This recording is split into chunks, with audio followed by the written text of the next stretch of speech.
Good day everybody, most especially to Raelians throughout the world who are now celebrating today the anniversary of Rael's second meeting with our Creator the Elohim on October 7, 1975.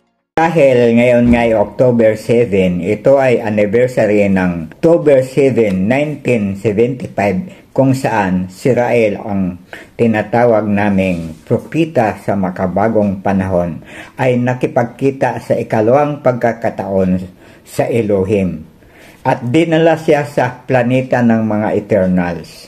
Ibig sabihin ng mga Eternals, lahat doon ng mga tao ay walang kamatayan. Doon ipinakilala sa kanya ang mga naging propeta na namatay na dito sa ating mundo pero binuhay silang muli. At least mga 42 of them. Ang very familiar lamang kay Rael ay si Buddha at si Jesus Christ. Maraming ipinakita sa kanya. Sa susunod na linggo ay aking i-discuss ang mga ginawa ni Rael sa planetang iyon. Pinakita sa kanya ay kung paano kinuklon ang isang tao at kung ano ang mga ginagawa sa mga taong nagkasala dito sa mundo nung nabuhay pa. Naisulat ang librong ito pagkatapos ng pagkikita na yon.